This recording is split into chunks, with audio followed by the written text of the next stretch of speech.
ರಾಜ್ಯಪಾಲ ಥಾವರ್ ಚಂದ್ ಗೆಹ್ಲೋಟ್ ವಿರುದ್ಧ ಸಿಎಂ ಸಿದ್ದರಾಮಯ್ಯ ಸಮರ ಸಾರಿದ್ದಾರೆ.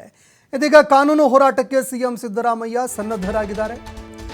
ಸಿಎಂ ವಿರುದ್ಧ ಪ್ರಾಸಿಕ್ಯೂಷನ್ಗೆ ಅನುಮತಿ ನೀಡಿರುವಂತಹ ಪ್ರಕರಣಕ್ಕೆ ಸಂಬಂಧಪಟ್ಟಂತೆ ರಾಜ್ಯಪಾಲರ ಈ ಆದೇಶವನ್ನು ಪ್ರಶ್ನೆ ಮಾಡಿ ಸಿಎಂ ಸಿದ್ದರಾಮಯ್ಯ ರಿಟ್ ಅರ್ಜಿ ಸಲ್ಲಿಕೆ ಮಾಡಿದ್ದಾರೆ. ಮಧ್ಯಾಹ್ನ 2:30ಕ್ಕೆ ವಿಚಾರಣೆ ಹೈಕೋರ್ಟ್ ಮುಂದೂಡಿದೆ.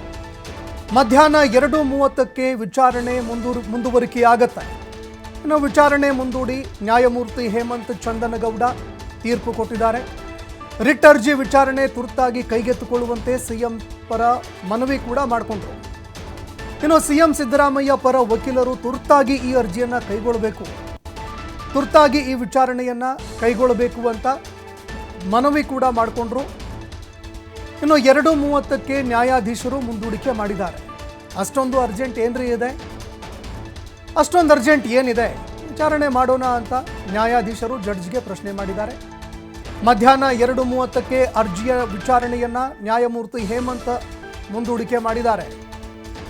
ನ್ಯಾಯಮೂರ್ತಿ ಹೇಮಂತ್ ಚಂದನಗೌಡ ರಿಟ್ ಅರ್ಜಿ ವಿಚಾರಣೆಯನ್ನು ಮುಂದೂಡಿಕೆ ಮಾಡಿದ್ದಾರೆ.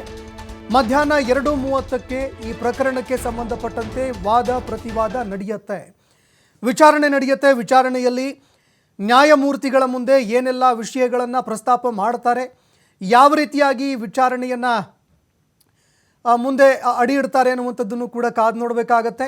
ವಿಚಾರಣೆಯಲ್ಲಿ ಯಾವೆಲ್ಲ ಪ್ರಮುಖ ಅಂಶಗಳನ್ನು ಪ್ರಸ್ತಾಪ ಮಾಡುವಂತಹ ಕೆಲಸವನ್ನು ಸಿದ್ದರಾಮಯ್ಯ ಪರ ವಕೀಲರು ಮಾಡ್ತಾರೆ ಅನ್ನುವಂಥದ್ದನ್ನು ಕೂಡ ಕಾದು ನೋಡಬೇಕಾಗತ್ತೆ. ಇನ್ನು ಕೆಲವು ಸಾಧ್ಯತೆಗಳು ಈಗಾಗಲೇ ಬೆಳಕಿಗೆ ಕೂಡ ಬಂದಿದೆ.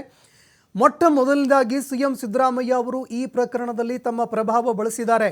ಅವರು ಈ ಪ್ರಕರಣದಲ್ಲಿ ಭಾಗಿಯಾಗಿದ್ದಾರೆ.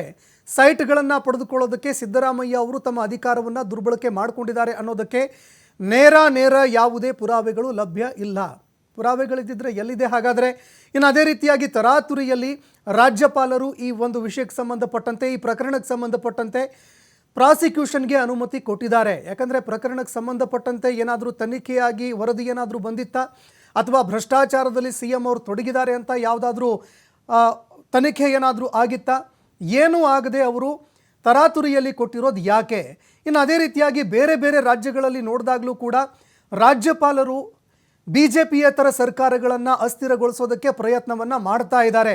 ಹೀಗಾಗಿ ಇಡೀ ರಾಜ್ಯದಾದ್ಯಂತ ಈ ಒಂದು ವಿಷಯ ಸಾಕಷ್ಟು ಚರ್ಚೆ ಆಗ್ತಾ ಇದೆ. ಮತ್ತೊಂದೆಡೆಯಲ್ಲಿ ರಾಜ್ಯ ಸರ್ಕಾರ ಅಸ್ಥಿರಗೊಳ್ಳುವಂತಹ ಒಂದು ಪರಿಸ್ಥಿತಿ ಬಂದಿದೆ. ಅದರಲ್ಲೂ 5 ಗ್ಯಾರಂಟಿ ಯೋಜನೆಗಳನ್ನು ಜಾರಿ ಮಾಡಿರುವಂತಹ ಒಬ್ಬ ಸಿಎಂ ಅವರ ಹೆಸರಿಗೆ ಮಸಿ ಬಳಿಯುವಂತಹ ಒಂದು ಕೆಲಸವನ್ನು ಮಾಡಲಾಗ್ತಾ ಇದೆ ಅಂತ ಈ ರೀತಿಯಾಗಿ ಅವರು ತಮ್ಮ ವಾದವನ್ನು ಮಂಡನೆ ಮಾಡಬಹುದು.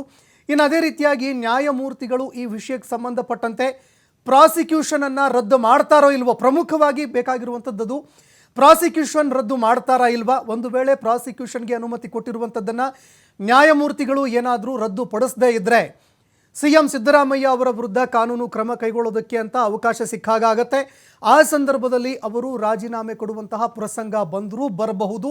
ಇನ್ನು ಅದೇ ರೀತಿಯಾಗಿ ಸಿಎಂ ಅವರು ಕೂಡ ನಾನು ಯಾವುದೇ ಕಾರಣಕ್ಕೆ ರಾಜೀನಾಮೆ ಕೊಡೋದಿಲ್ಲ ಅನ್ನುವಂತಹ ಮಾತನ್ನು ಕೂಡ ಈಗಾಗಲೇ ಸ್ಪಷ್ಟಪಡಿಸಿದ್ದಾರೆ. ಮತ್ತೊಂದೆಡೆಯಲ್ಲಿ ಕಾನೂನು ಸಮರ ಈಗ ಉಳಿದುಕೊಂಡಿರುವಂತಹ ಏಕೈಕ ಮಾರ್ಗ, ಹೈಕೋರ್ಟ್ನ ಮೆಟ್ಟಿಲೇರಿದ್ದಾರೆ.